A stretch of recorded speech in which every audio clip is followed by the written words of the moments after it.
Hey everybody, it's Matt Johnson. We're back with another episode of the Level Up podcast. We've got Greg Harrelson here. We've got a great guest. Todd Tramonte is here with us out of Dallas.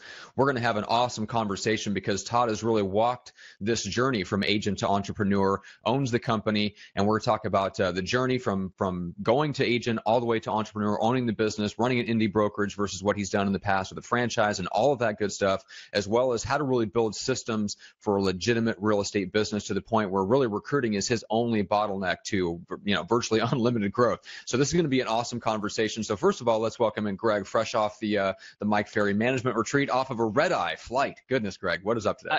Yeah, that's all true, man. I got on the plane about midnight last night in California and woke up in Detroit and flew from Detroit to here in about a shower and a little bit to eat. And here I am, man. So, yeah, I was at the Mike Ferry Management Retreat. It was fantastic.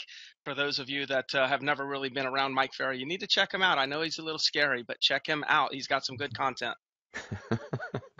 Absolutely. And Todd, welcome. We appreciate you being here. Yeah, looking forward to it. It's going to be a ton of fun. I've enjoyed listening to a bunch of the other episodes while I'm working out in the morning and taking notes. So I'm excited to share whatever we can and learn at the same time. Cool. Yeah, man. Well, Todd, just give people a quick breakdown, kind of what your team structure is, where you're based at, and just briefly kind of how you got to where you're at today, and then we'll dive into the details. Yeah, holler at me if I go too fast or too long, but we love it, man. We have a ton of fun here in Dallas, Texas. We're just on the edge of Dallas and Richardson. And I started almost exactly 15 years ago. I got licensed while I was in college because we were flipping houses, and we got to the point where we were doing 6 or 7 a month, and it just seemed stupid to me to not be licensed and pick up some of those commissions. I never, ever, ever wanted to be a real estate agent. In my mind, the word realtor meant, kind of washed up third, fourth, backup career person working out of the backseat of their car, winging it, barely making it. And the sad reality, or I don't know, the reality is that in a lot of ways, that opinion hasn't changed. And so that kind of propelled me. After graduate school, I went to seminary for a couple of years. I've always done youth ministry. So I got interested in real estate, to be honest, because I'd been flipping houses and it worked. I could still go to lunch and summer camp with high school kids, and it was a good fit. And then I really fell in love with it. I wanted it to be a business. I didn't want to be one of those guys just winging it. And so I bought a franchise, and we did well with it. But it was not the right fit for us. And so after 5 years, I had already had probably 2.5 years of mentally building what I wanted to build and creating that vision. And so for the last 10 years or so, that's what we've been doing. And the pendulum has swung from at one point owning kind of a flat fee limited service franchise to being what we would consider, offering world-class value and a lot of times being compensated better than most. And so we've got a small team. I own the brokerage, but the only people here are my team. I don't want to kind of farm people and have hundreds of agents. I want to be invested in the lives of our people and have them be deeply invested in our clients. And we want to be backed by great systems, and we want to be really, really efficient. But the one thing that makes us a little bit different that people tend to be drawn to us for is that it's not our goal to break every world record with just total units sold. Of course, we want to be profitable. We want to make great money. We want to help a lot of people. But we were really kind of obsessed with that idea of unusual value, what we call world-class value. And we want to do that at great volume, but we'll be just fine if we do that at a high level and don't end up in the Wall Street Journal or something like that. So we have a lot of fun doing it. We want to do it the best way that we possibly can. And so I'm happy to share whatever I can that would benefit others and learn when I can too. Wow, but there's a lot that we can dive into. All right. So first of all, just for myself, I'm curious because you said you're not interested in farming out agents. You keep your team essentially to just the people that you want to pour your life into and you want to personally manage, even though you own the brokerage. So what's the difference for you? Why did you decide to go indie, even though you had no plans to kind of build this massive team of agents? Yeah, and let me correct myself a little bit. Obviously, there's some leverage in our business. We have some other leaders. I don't want to strangle this thing to death and act like I need to touch everything. I appreciate leverage, and we've certainly grown beyond that. I'm not in production anymore, that kind of thing. But I will say, some of the areas where I've grown just kind of obscenely focused and really passionate are On both ends of the spectrum, you can see the customer, the client is what we call them, really get left behind, right? So you can have somebody pound their chest about their awesome marketing and they do 900 deals a year, and you never hear or see or sense any concern for the actual client, right? And then on the other hand, you can have the most well-intentioned, passionate, heartfelt people that just don't know how to provide more value to the client, right? So there's nothing wrong with selling 1,000 houses as long as you're doing that well and the client's getting real value. And I don't have any ill will towards somebody on the very front end that's still just trying to figure that out. I just want to make sure our big passion is that we do this at a higher level. We want to operate like a law firm or a CPA firm. We don't want to operate like a used car lot, and that's, who does, right? But right. Hopefully that answers your question as to why we've kind of found ourselves on kind of the upper mid of that spectrum, wanting to be top producers and highly profitable, but never sacrificing that world-class value for trophies, because, trophies don't feed the family or go on vacations with you, Yeah. Good. So tell us, how many people are on your team? Did you say 9? Yeah, total of 9, and really it's about half of that is outside sales. So we've got 4 or 5, depending on how you look at it. We've got a unique role on our team we call agent in training. So we usually have one or two people in that role. We've got 1 inside sales person fully focused on that. And then we're in Dallas, Fort Worth. So we have 1 outside agent over in Fort Worth that's not with us in the office every day, but absolutely is on the team. So total of 9, yeah. All right, so how far is that? I'm sorry, Matt. How far is Dallas, Fort Worth from like when you say outside of your office, that you're in Dallas and Fort Worth is just about an hour away or about an hour away. Okay. Yeah, his name's Robert. He just doesn't drive here every day and sit physically. We do a lot of video chat and a lot of FaceTime and a lot of conference call stuff with him, but he pops in a couple times a month and is absolutely on the team. So that's the only difference there. Yeah. Go ahead, Matt. Well, I was just going to go back to the agent in training. So is that like, do you bring them in as almost a hybrid where they're making phone calls and serving like a short-term ISA role before they move up into like a full-fledged agent role?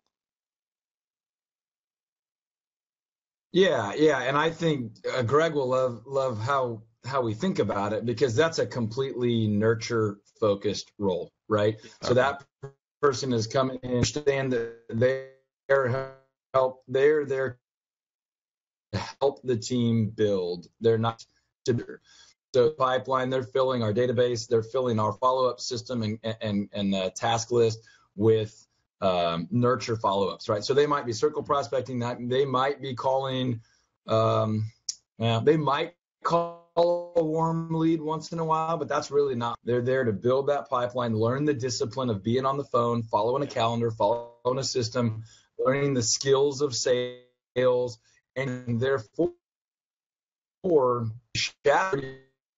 50 transactions, when they're technically on their first deal, they feel like they've got 2 years of experience. And so really everybody in the whole process benefits. And I wish we would have done that much earlier than we did, but we're enjoying that and everyone's benefiting. Very cool. Okay. All right. So let's talk about some of the systems that you've installed, because we mentioned at the top of the show that kind of the only limit effectively is just the recruiting. And of course you have the mindset, the mentality, the obsession with a certain level of client service. So that inhibits you from necessarily going out and recruiting 100 agents that you're not going to, they're like herding cats. You're not going to be able to deliver the level of service that you want to. So you keep it small by intention. But how did you get to the point where if you wanted to, you could scale up massively? Like what kind of systems are your agents running on that are good examples? Yeah, I mean, just from a general thought perspective, in the early days of my business, leads were the problem, right? I mean, that was years ago when all the turn it on, turn it off, turn it up, turn it down internet stuff just wasn't there. But obviously, and thankfully, we're at a point now where leads are not the problem, and what you call a lead and the quality of a lead is a conversation we can have, or probably for another day. But the point is, we use online buyer, IDX, home search, lead gen. So we use Real Geeks. A lot of you guys are probably familiar with them. Yep. We can turn up the volume on buyer leads kind of all day and every day, and we target pretty specifically. We're obviously looking for a slightly higher price point and a higher quality buyer, but we've got thousands and thousands and thousands of those in the database, and we bring in more every day. On the what we call the marketing side, most people call the listing side, We have a very high repeat and referral rate. We do a lot of radio marketing. We do a little bit of event marketing, and then we really do our very best to take, obscenely good care of our past clients and what we call our raving fan club, which is not an original term either. As a matter of fact, Friday in a couple of days, we'll take 100+ people out to a minor league ball game, and then we do pies in November. So there's a lot. And so as far as actual marketing, I'm happy to tell you more if you want, but there's a quick snapshot on kind of how we're providing that opportunity to those people, in addition to good old-fashioned high quality, high profit repeat and referral clients. So what's the makeup of your team? Like listing agents, buyer's agents, or do they? Because I think you're one of those that believe in specialization, as I do. Yeah. Can you kind of touch on that a little bit and just share with us the makeup? Because I think I see a lot of people building teams where it's like everybody does everything, right. And I've never been a believer of that. Now, in my situation, people always point fingers at me and say, "Oh, Greg's going to dictate what you do." No, I never say I'm going to dictate what they do, but I do believe that there are personalities that are better for one versus another, and I will bring that up as a conversation and let them choose. And usually, they actually fall on one side or another. But what is your thoughts on that, and how do you handle that? Yeah, I'm trying to decide if I'm afraid of the word dictate, because sometimes I do. Yeah. I appreciate you saying that, actually. Well, here's the reason why. You said you've always believed in role specialization, and I have too, with one exception. When I was young and dumb and uninformed, and I didn't have a mentor and I didn't have someone to lead me, well, I thought I could do anything, and I was wrong. I was better at some things than other things. And I think I'm one of the harder people to lead, right? Because I'm confident. I believe I can do just about anything you put in front of me, but I'm going to be wrong sometimes, right? And I'm going to be better at some things. And when you, like you said, you evaluate somebody's personality, you evaluate their skill set, their attitude, their level of intensity, their focus. And then you say, listen, man, I know you're young and I know you want to do it all, but young in the business or young at age, doesn't matter. Mm-hmm. I tell you from my experience, man, if we put you over here and I put some fuel on your fire, buddy, everybody wins, okay? Now, I know you've got 4 buyers in the pipeline, but I'm telling you, you are wired to go do 80 sellers this year, right? And that's where personality profiling comes in, a good interview process comes in. And I'm not embarrassed to say my belief is that God gives each of us unique gifts and abilities, right? And so you can recognize that. You can give some other source credit for that, but my belief is that God wired you and made you to do some things well, and he wants you to depend on community and company and teammates and other people. And so on our team, I try to do only the things that only I can do, or that I can do best, right? And I want to treat agents with the same respect. Look, I'm not going to ask you to do things on opposite ends of your spectrum of giftedness, right? I mean, if you're great on the phone, if you're great face to face, but you are not really, really great when something gets stressful and intense, let's see if there's a role where you can excel. I tell people, if you show up tired, exhausted, I want your instinctive response to still be the best thing for your role, right? So if you're just automatic at jumping on the phone and what we call running into the fire, like if there's a problem, I go straight at it, you might be a pretty darn good agent. But if your instinct is to run and hide in the corner and hope somebody else solves that problem, there may be some administrative role for you, but you're probably not going to be a great agent. And for me to say, hey, you pick, let's see if it works, that harms you and it hurts me and everybody loses. So, the word dictate is kind of a scary word, but I think we're called to lead these people. We need to steward the resources and the people, the relationships of our business as well. And I don't apologize for saying to somebody, listen, I know you want to do that, but here, that's not going to be a good fit. I wish you the best. I think it's a great way to look at it. No doubt about it. And, and it's usually my competition that's trying to keep people from actually leaving their company and come to my company that are going to use the language like dictate. And the way that I really do it in the office, I'd be interested to hear how you do it. But I actually do not comment for the first 30 days to 60 days on what my opinion is as to which side of the fence that they should actually fall on, whether it's be listing or buyers. Now, I have an opinion probably Right. after 5 minutes of talking with them. Right. But the reason that I personally wait 30 to 60 days is because when I go in too early, and this is just my thought and my processes, when I go in too early and say, hey, you would make a great buyer's agent, or you make a great listing agent.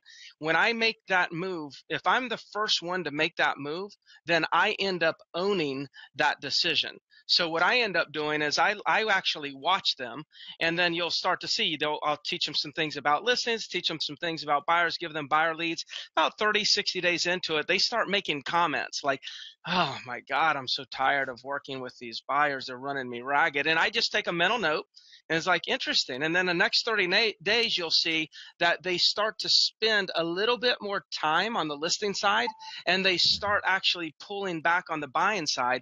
And then that's when I recognize that, I bring it up and say, hey, I was just observing.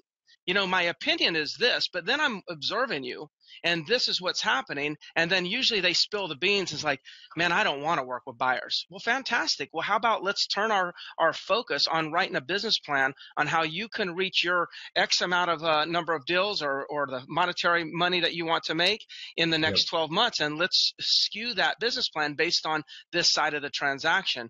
And then at that point, they're almost thankful that I'm letting them off the hook and giving them permission to actually do what they enjoy versus actually try to grind and make money and chase commission checks where they don't like it. That's how I do it. But so how do you go about it? Like, what is the characteristics that you see that Todd's like, hey, it's time to talk? Yeah, I love that. And that's kind of the intention of our agent and training program, right? Yeah. Hey, we're going to have you come in.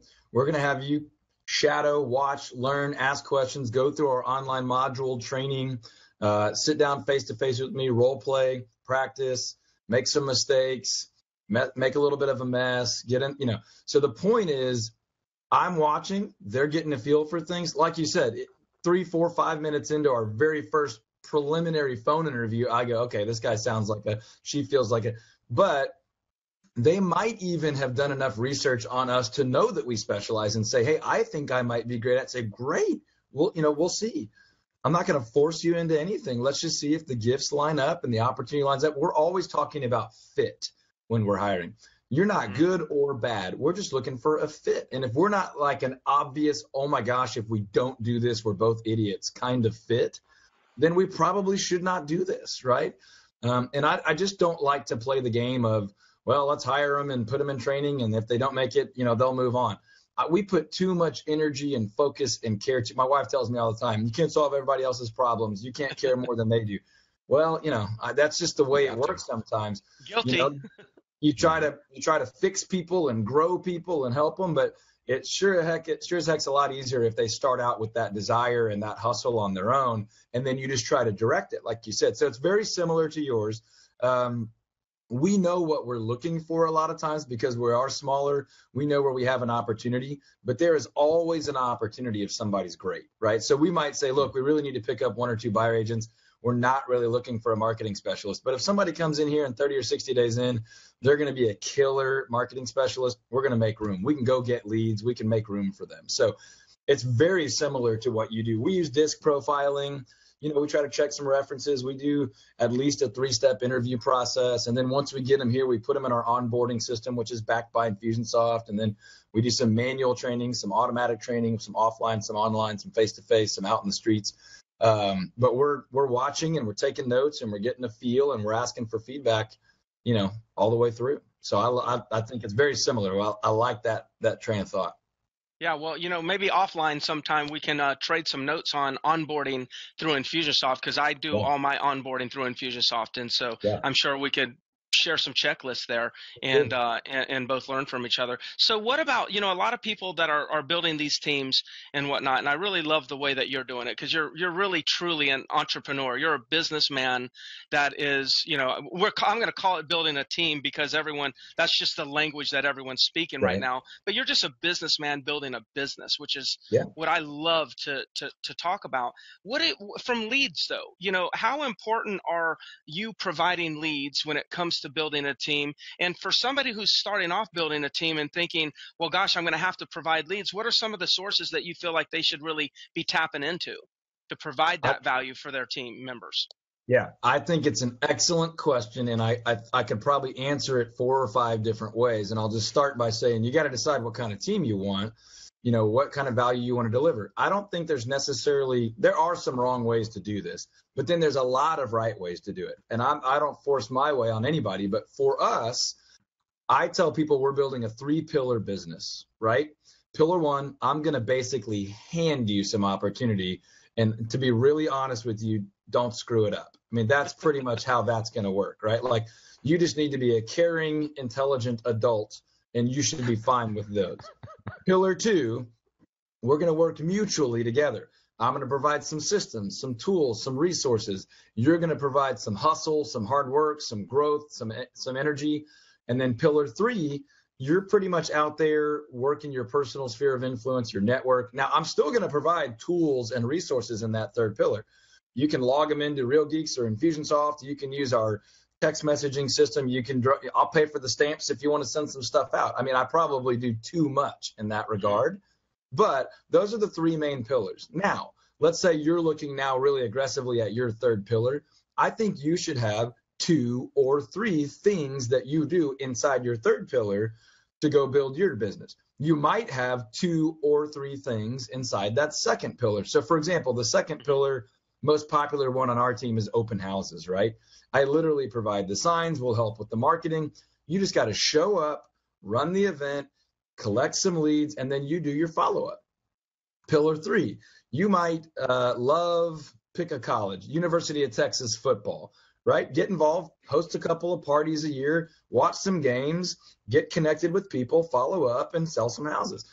Pillar 1, you might literally log in the morning, get into the dialer, and call expireds. You might call FSBOs. You might call buyer leads. You might call home valuation leads.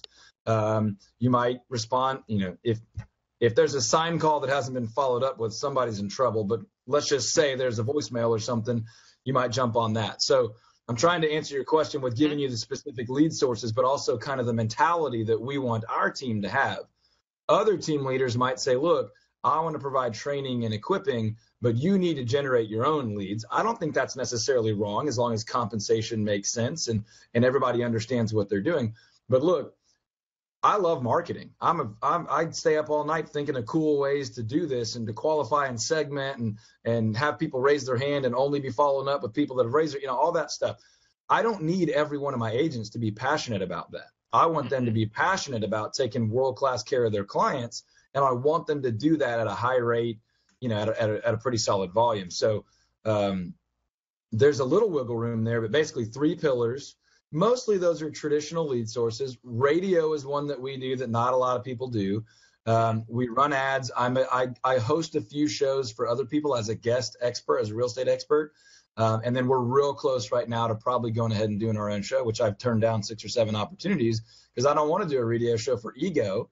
I want to do a radio show for lead generation. It helps with some other marketing, but in our world, I think kind of dreaming up this illusion of branding is a little bit silly.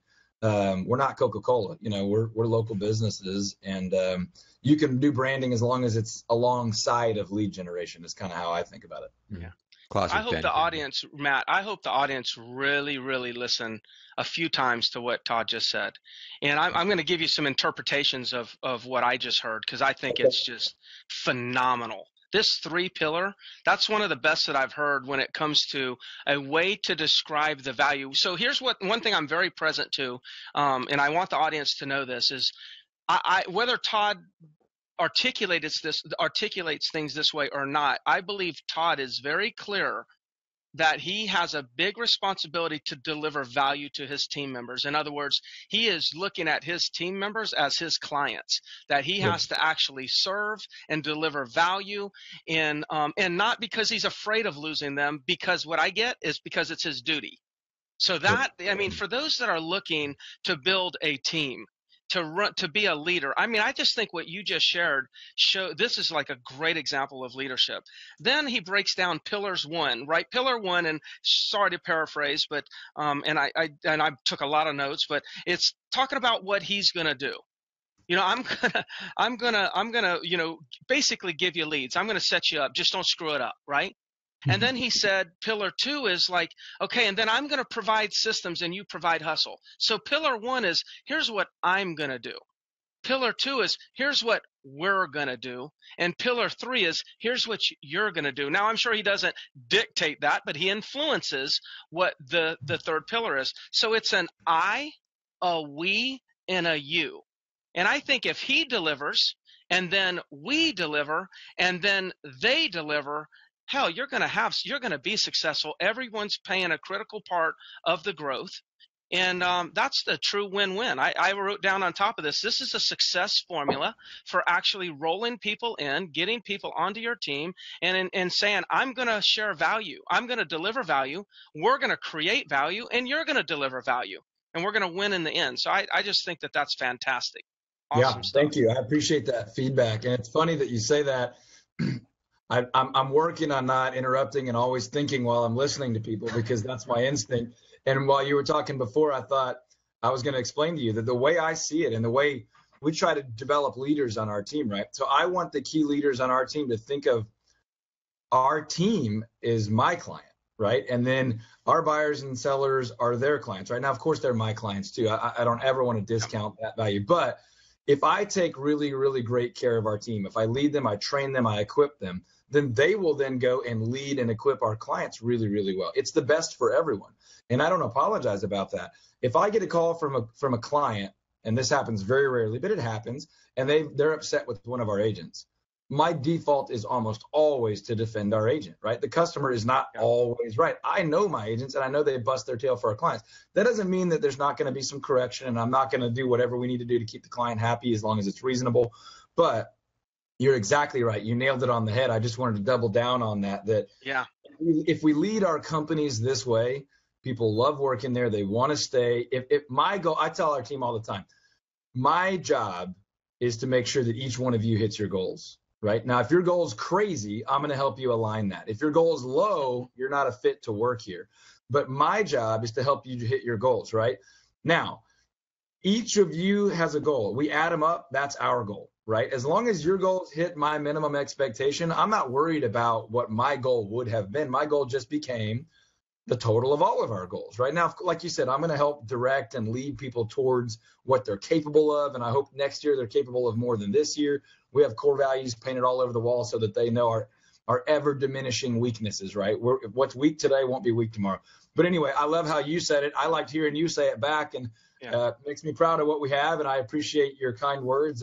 It just gets me fired up to keep hustling, Yeah, no, it's a fantastic job. I've already in my mind, I've already created a template on actually how to actually share that with agents. I'll share with you what I come up with. But we'll swap onboarding, and you can see how we unpack it a little bit too. Yeah, that's cool. All right. Well, I'm in the last few minutes that we have left. There's a bunch of different directions we could go down, but I would love to go a little bit into just the radio part of the marketing on the listing side, and just you mentioned that you've done some things. You're thinking about doing a show, but you don't have a show yet. So what are you guys doing? And you don't believe in branding. You believe in direct response marketing. So how are you making that work in the sense of radio being a direct response tool and not a branding tool? Yeah, so sure. Let me give you kind of the hard answer, and then we can unpack it if we have time or if you want me to. But I believe radio is one of the very best direct response media we have left. People still feel comfortable in the car, listening to the radio, picking up the phone and making a call, right? Now, of course, we're doing web stuff, and we've got custom domains, and we track everything, and we source it all. But radio's been around forever and ever and ever. It's fairly simple. It's a good way to target. It's not the best way to target, but it's a good way to target kind of psychographically: age, income level, interest level. It's a broad geographic deal. Now that's a challenge, but it can be a good thing. But our big radio thing is based on kind of our one kind of USP, unique selling proposition, what we call a key differentiator. And it does have a branding element to it. That's fine. But I just think you can only do branding on the back of direct response, on the back of lead generation. If I don't get some information, if I don't get an opt-in, if I don't get an opportunity, then I'm just wasting time, energy, and money, right? I can never only brand. And so our big radio deal is we guarantee to sell your home over the average price and under the average time. Guaranteed, period. Any house, anywhere. Okay. Now everyone listening's probably heard of your home sold guaranteed or I'll buy it. That's fine. This is just our variation of that. Mm-hmm. We have found, we used to do your home sold in 7 days guaranteed, period. And we did it. We still average 4.4 days is our average right now. And we average 8.6% over the average sales price for our market. Not over asking price, because that's a bogus number, over the average sales price. True to the numbers, anyone can look it up. And so we're proud of those numbers. To be honest, if we updated it all the time, it almost sounds too high. It sounds unbelievable. So we just kind of use the number that is easily provable, and we don't even exaggerate. We don't even stretch it. But my point is, overunderagent.com is our website. Now, people can go there. That's fine, but you're going to totally screw up my tracking numbers for this month. But that's okay. All that everybody go there right now. Yeah. Well, I'll give away a domain for some info, some actual actionable stuff in a minute if you guys want me to. It's totally up to you. But that's where we send people from the radio. And of course, we have some tracking numbers. We're on 2 different stations. But what I'm telling people on the radio is, listen, most sellers in this market could sell on their own if they wanted. Now, it would be a nightmare. It would be hard. It would be crazy. But selling isn't the problem. Yeah. Selling isn't the problem. The problem in this market is, believe it or not, there's a bunch of sellers high-fiving each other that they sold really fast and they got their asking price, but they left a bunch of money on the table. They didn't sell high enough, right? So not only are they not getting enough, it's taking too long. Now, you might have been under contract in one day, but when that thing fell out of contract twice and didn't close on time and got delayed and financing didn't work, not because they couldn't get the money, but because you weren't prepared for an appraisal or to get through a closing, that actually took you forever, right? So we guarantee to sell your house over the average price and both and under the average time. That's our big message. Believe it or not, we track the heck out of this. I believe passionately in live human being answering the phone, but it didn't work as well as straight to voicemail. So our radio goes straight to voicemail. It's transcribed. It gets text and emailed to all important people, our inside sales guy. And yes, I let our inside sales guy respond to lay down high-quality radio leads because he's really good at it. He jumps on, he gets right back to him. We get it scheduled, and we have an incredibly high conversion rate on those.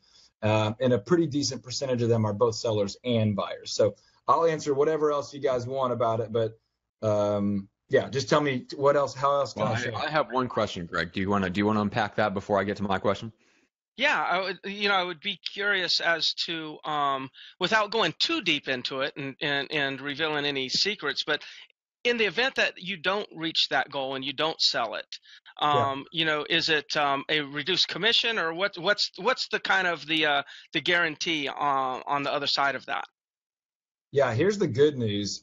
One time in my career, I had to pay that off.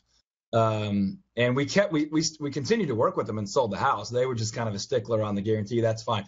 Yeah. So I usually tell people, you can pick. I'll give you 3 choices. You can fire me on the spot. You don't owe me a penny. I spent all this time, energy, and money. I'll go away. Number 2, I'll send you and your family on a vacation and I'll pay for it. It's usually 5-day, 4-night cruise for 2 adults, whatever. Yeah. Number 3, I'll pay your title policy for you. I'll pay some of your closing costs. I'll pay, I'll throw some money at this thing. But that's at closing. That's when we're finished working together. Right? Understood. Yeah, understood. Yeah. So that's fantastic. Thanks for answering that question. And that's a perfect answer right there. Is just to give the audience a few ideas of where you can go with that, because a lot of times I think I've seen programs like this where I don't think there's a lot of integrity behind it. Now, I'm not saying the programs in general, okay? I'm just saying I have seen certain people use them, and I feel like there was a lack of integrity behind it. But you really made it clear to the audience that this is completely, up above water and full of integrity. So thanks for answering that. I think that was good for the audience. Yeah, I agree. My one frustration with the guarantee with a USP is that you cringe when somebody brings it up. You cannot have a key differentiating primary marketing message that when somebody says it, you go, oh no, and you don't want to talk about it, or you have 87 bullet points in the small print. Look, be able to get it out in 1 minute and feel good about it. And if you can't do that, go find a different marketing message. It doesn't have to be mine. It doesn't have to be Greg's. That's what I do when I consult with agents, is I help them craft that. You can copy whatever you want from me, but then make it fit you. If that doesn't feel good coming out of your mouth, if you can't have integrity with that, if you don't get excited when somebody brings that up, then don't do that. Take some of it and we'll bend it to you. But I think people get themselves in big messes. Tony Robbins, every good teacher says, look, go model people that are great. But model doesn't mean copy. You don't have to copy 100% of it. Take the 68.5% that's great and then bend the rest of it to your gifts, your skills, your passions, your work style, your team, or whatever. So anyway, I get on the soapbox here. What else can I share? My one question on that was on the radio ads themselves. When you say you tested it voicemail versus having a live person pick up, did it change the ads, or did you just change it on the back end in the sense that did it change the response because people knew that it was a recorded line versus actually getting a live person? They were more likely to call in, therefore you got more leads? The answer to your question is we tested it both ways, and I hate testing. I just want to hurry up and get it done. Right. But I've learned that's a very stupid and expensive way to do business. So we tested it where in the ad we said you don't have to talk to an agent, just call our recorded message line. That did not work as well. We tested, if you're thinking about buying or selling, give us a call. We'll sit down and talk. That works the best for us. And we tested, call us now, and we're not going to tell you what happens when you call. That worked second best. And then we did all those with a live answer and all of them with quick pickup voicemail. And a voicemail that picks up after, a couple, 2 or 3 rings, we found to be the best. And then, believe it or not, we also found that on the voicemail, we said, give me your name and your phone number. Actually, we don't ask for number because we capture it. Give me your name and leave me your email and spell it out for me 2 times. Believe it or not, that's the best quality. But it doesn't matter if they don't leave it because we captured the number anyway. And we're not going to call if they don't want us to call, but we're going to call and say, hey, it just looks like you called. We have the exact same response when we call someone back who did not leave a message versus when they did leave a message. There's no fallout. There's no difference in conversion whatsoever. So I think we chalk that up to a lot of these people are in the car or they're in between because they heard us on the radio, which is a media and a medium. You're not tuning in at 8 p.m. at night on the couch on purpose. You're doing that kind of in passing. But that's why we do it on AM radio, because people are tuning in with the intention of paying attention. On FM, a lot of times it's background. AM, they tuned in because they want to hear somebody talk. That's a good nugget there too. That is great one. Great one. Great one. All right. Well, we could easily do a part 2 and part 3, but we gotta shut things down at some point. But the man alive, that was deep. That was some good stuff. Yeah, and those are some good radio nuggets based on me screwing this up and not wanting you guys to screw it up. So I'm happy to give some of those tips away if y'all want me to. I got a link where people can get some of this on radio. When people hear our radio ads, they want to know our 7 secrets to selling homes over the average price and under the average time. And I'm happy to share that with agents if they want to kind of model that. When we help agents build their systems, they're trying to build this kind of stuff into it. So if you go to Todds7secrets.com, so just TODDS, the number 7, secrets.com, Todds7secrets.com. All you do is put in an email, and then you'll just get what the people are getting when they come in off a radio ad or a video. We use some video ad stuff too, but you'll get to see what our potential clients are seeing. This is kind of tweaked for an agent so you could see it from our perspective, how to offer it. But really, it's the same exact video content that a seller would see when they want to sell their house over and under. That's awesome. Cool. Thank you for that. Cool. Awesome. And guys, I put that link down in the Facebook comments, and we'll include it in the show notes. If you guys are listening to this after the fact or watching on YouTube or anything like that, it's in the show notes for the show. So that, first of all, that's awesome. And yeah, Todd, it's been a while since we touched base, but I love what you've built in the sense of, like, getting back to the leadership conversation briefly, just how you really focus on your duty as a leader to provide certain things to them and put them in the best possible position for success. And one thing that I love that Frank from Viral Marketing has said for a long time is you have to care more about their success than they do. Like, that is being a leader. And so I love that part of it. So with that, we'll get ready to shut things down. Greg, you want to remind people where they can connect with you? Yep, as always, just email me direct, gregharrelson@gmail.com. Happy to answer any questions that you have. I do kind of look at the Facebook page, so if you guys have comments and questions, I chime in and answer those questions. So feel free to reach out. Be glad to help. Awesome, guys.